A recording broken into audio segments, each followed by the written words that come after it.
Memorial Day. We gathered at the schoolhouse just as if we were going to school, 9 o'clock in the morning. And we accounted present or absent, just as if it was a school day. Then the teachers took charge, and they got us into line, and we carried flowers, and we marched from the schoolhouse down to Main Street, and we all gathered at the town hall from all the different classes in the town. And then we had a procession, and it was led by a drummer boy, and he was good at the drums too. And the school teachers would take care of the kids, with the principal of the grammar school being next in line. Mm-hmm. Then the Relief Corps, as auxiliary to the Civil War veterans, came next, and then other patriotic organizations in back of that. And then anybody that wanted to could travel along the sides or drive a horse or walk or do whatever they wanted to. And then we marched to the Steamboat Wharf. And the Civil War veterans carried on a ceremony at the wharf. The veterans, as long as they were able, then the Relief Corps, which is the women's organization of the Civil War veterans, carried it on for a great many years afterward. And they had a regular service there.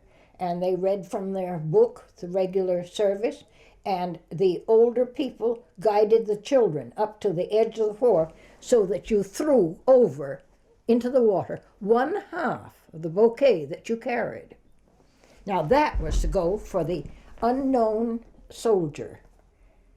Then you kept the other one, you formed your line again, and you marched back up Main Street and went to the cemetery, where the Relief Corps, I don't ever remember the Civil War veterans, but the Relief Corps took so many children to go around and decorate the graves of the Civil War veterans, so that every veteran had a plant, a wreath, and a flag.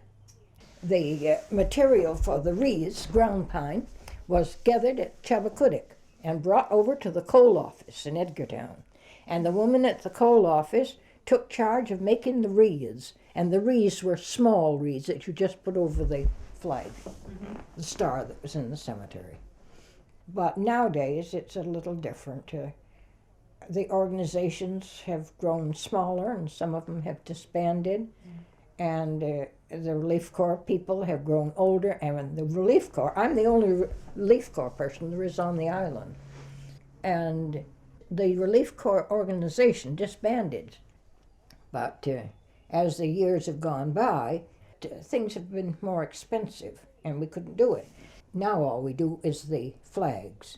I take the flags in my car, and I tell them where to go. I have a list, 74 veterans in Edgartown for the Civil War. Then there's the Revolutionary War, where there are 30 more. And I did both of them. But I had help.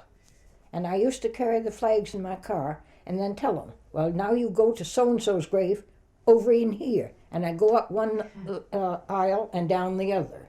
And that's the way I go through the cemetery. And I've done it every year, for I don't know how many years, but a great many years, until this year. And this year I said I couldn't do it anymore. Relatives that I have in the DAR thought it would be a nice project for them to take it over and do it because I had done it in the past years. So they're going to do it this year.